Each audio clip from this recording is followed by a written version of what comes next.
History of the existing society has been the history of class struggle. Hello everyone, welcome to my YouTube channel. मेरा YouTube channel उन सभी students के लिए है जो भी किसी भी कॉम्पिटिटिव एग्ज़ाम के लिए प्रिपेयर कर रहे हैं। बट मेरे चैनल में सबसे ज़्यादा जो रिलेटेबल वीडियोस आएंगी और कंपैरेबल वीडियोस आएंगी वो उन स्टूडेंट्स के लिए है जो UGC नेट के लिए या फिर JRF के लिए प्रिपेयर कर रहे हैं सोशियोलॉजी सब्जेक्ट से। तो गाइस, मैं भी आपकी तरह ही बिगिनर हूँ। मैं अभी मास्टर्स के सेकेंड ईयर में हूँ। मैंने ये डिसाइड अभी एकदम से नहीं किया, लेकिन हाँ, जैसे कि सब देखते हैं कि कोई ना कोई एडमिनिस्ट्रेशन सर्विस में जाते हैं, वहाँ पे मैंने 1 साल दिया। मुझे इतना ज़्यादा इंटरेस्ट नहीं आया। जैसे कि आप सब जानते ही होंगे, कभी कभी लेट हो जाती है अपने पैशन को फॉलो करने के लिए। लेकिन हाँ, अब मैंने डिसाइड किया है कि मैं असिस्टेंट प्रोफेसर या फिर प्रोफेसर के लिए आगे अपनी करियर को ऑप्ट करूँगी। तो मैंने अभी रिसेंटली 1 मंथ में एग्ज़ाम के बाद मैंने डिसाइड किया और 10 दिन या फिर 15 दिन तक मैंने रिसर्च करी कि वीडियोस देखी और बहुत सारे टेक्निक्स देखी अलग अलग यूट्यूब चैनल से, उनकी इन्फॉर्मेशन गैदर करी और उसके बाद जो भी क्रक्स निकला या फिर जो भी उसका कंक्लूजन निकला वो मैंने अपनी वीडियोस में डालने का प्रयास किया है और मैं करूँगी। तो वैसे तो ये मेरी फ़र्स्ट यूट्यूब वीडियो है। अगर मुझे आप सपोर्ट करेंगे तो मैं अपना पूरा एफ़र्ट्स लगाऊंगी और आपको वो सारी चीज़ें वैल्यूएबल इन्फॉर्मेशन प्रोवाइड करवाऊंगी। उसका जो भी कंक्लूजन निकला वो मैं चाहती हूँ कि वो मेरे तक ही सीमित ना रहे और भी स्टूडेंट्स को उसका लाभ या फिर प्रॉफिट मिले। तो गाइस, मैं एज़ अ सोशियोलॉजी स्टूडेंट मुझे ऐसा लगा कि जैसे कि पॉलिटिकल साइंस, साइकोलॉजी, इन सब की वीडियोस अवेलेबल होती है हर जगह पे। जैसे कि अगर हमारा मोटिवेशन कम होता है, हम ब्लॉग्स देखते हैं, तो मैंने भी ऐसे ही बहुत ज़्यादा सोशियोलॉजी के बारे में सर्च किया, लेकिन मुझे अनफॉर्चुनेटली वो सब चीज़ें नहीं मिली। अब सबका सपोर्ट मुझे मिलेगा तो मैं आप सबके लिए एकदम क्वालिटेटिव वीडियोस प्रोड्यूस या फिर लाऊंगी, जनरेट करूँगी। जो भी है इकोनॉमिक लैंग्वेज से बता रही हूँ क्योंकि I like marks theory. So guys, अगर आप मुझे अच्छा रिस्पांस देंगे तो मैं आपको और भी सारी चीज़ों के बारे में बताऊँगी, वो भी बहुत फ़न वे में। आई नो कि थ्योरेटिकल का जो नॉलेज होता है वो होना ज़रूरी है, लेकिन कभी कभी मुझे लगता है कि हम मज़े मज़े में स्टडी करते हैं ना, तो हमारी जो मेमोरी है वो जल्दी रिटेन होती है।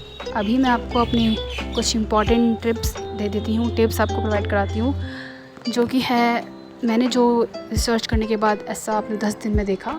तो गाइस, सबसे पहले बात यह है कि आप अपने पास syllabus, books, to do list, ये सब तो तैयार रखिए। सबसे इम्पॉर्टेंट बात यह है कि आप अपने लिए वीकली वाइज, मंथ वाइज पहले से ही टू डू लिस्ट तैयार कर लीजिए कि मुझे इस तारीख को इतना काम करना है। और इसको एकदम सपनों जैसा मत बना देना गाइस, उसको तुम थोड़ा सा रियलिस्टिक वे में बनाना।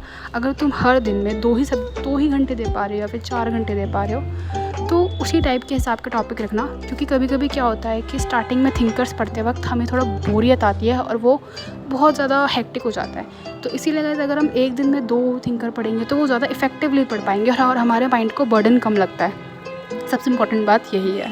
सेकंड है कि हमें सिलेबस को सबसे पहले देखना ज़रूरी है। सबसे पहले कुछ मत करो, सिलेबस रखो, उसको 5 दिन निहारो और जो भी मेरे टॉपिक है उनको पढ़ो कि हाँ भाई कितने सिलेबस में क्या है और उसको रट लो।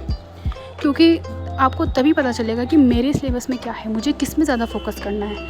ठीक है, अगर आप अभी मास्टर्स में हो या फिर आपने मास्टर्स में भी एडमिशन लिया है तो आप उन टॉपिक्स में ज़्यादा फोकस कर पाओगे जो आपको मतलब JRF में हेल्प कर पाएंगे। बुक लिस्ट में ज़्यादा बुक लिस्ट मत करिए प्लीज़।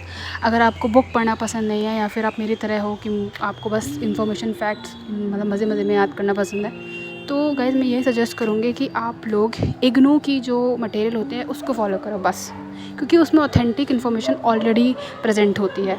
सेकंड है कि आप पेपर 1 के लिए KVS मदान की जो बुक है, ये जो मैं आपको दिखा रही हूँ इस वीडियो में, उसको परचेज़ कर लीजिए, दैट्स इनफ। मैं अपना डे 1 स्टार्ट करूँगी कल से ही। अगर मुझे यहाँ पे अच्छा खासा रिस्पांस मिलता है, वैसे तो मैंने करना ही है, लेकिन हाँ, अगर आप मुझे सपोर्ट करोगे तो मैं और अच्छे इफ़ेक्टिव तरीके से उन वीडियोस को ला पाऊँगी और आपको टिप्स एंड ट्रिक्स आराम से दे पाऊँगी। आप अपने 2 नोटबुक्स बनाइए, एक पेपर फर्स्ट के लिए और दूसरा पेपर 2 के लिए। पेपर फर्स्ट की जो स्टार्टिंग पेज होता है उसमें सिलेबस लिख दीजिए और उसकी जो वेटेज है ना उसको आप ज़रूर लिखिए, बहुत इंपॉर्टेंट है दोनों पेपर के लिए कि कौन से क्वेश्चन कितनी बार रिपीट हुए हैं, कितने में से कितने क्वेश्चन आते हैं। तो इससे आप अंदाज़ा लगा सकते हैं कि हाँ, आपको कौन से टॉपिक को सबसे पहले प्रिपेयर करना है, अच्छे से तैयार करना है।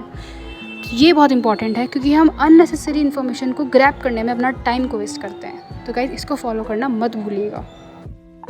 We all are preparing for the December 2024 UGC net JRF attempt. Already जो आज डेट है आप देख सकते हैं जून की 24 हो चुकी है और अगर हम कैलकुलेट करें only approx 4 month are left. 10-20 दिन आप छोड़ ही दीजिए क्योंकि आपको एडजस्ट करने में ही टाइम लगेगा। अगर हमें सीरियसली प्रिपेयर करना है हमारे पास सिर्फ 4 मंथ है और हम क्या है, बिगिनर है। सबसे इम्पॉर्टेंट बात ये है और हमें अपनी स्टडी आवर्स को इन्हेंस करना पड़ेगा, तभी हम इस JRF को क्रैक कर पाएंगे। इम्पॉसिबल कुछ भी नहीं है गाइस। अगर आप अच्छे से प्रिपेयर कर रहे हो ना, आपने ठान लिया है तो आप ये कर सकते हैं। और इसके बाद का कुछ बैकअप सोचिए ही मत। ऐसा सोचिए कि ये इसके बाद दुनिया ख़त्म है और ये रियलिटी है। जब हम अपने माइंड को ऐसे बोलते हैं तो हम बहुत अच्छे से अपनी प्रोडक्टिविटी को इन्हेंस कर पाते हैं और उस एग्ज़ाम के टूवर्ड्स बहुत ज़्यादा सीरियस हो पाते हैं। So guys, that's it and I hope you enjoyed it or you get authentic information.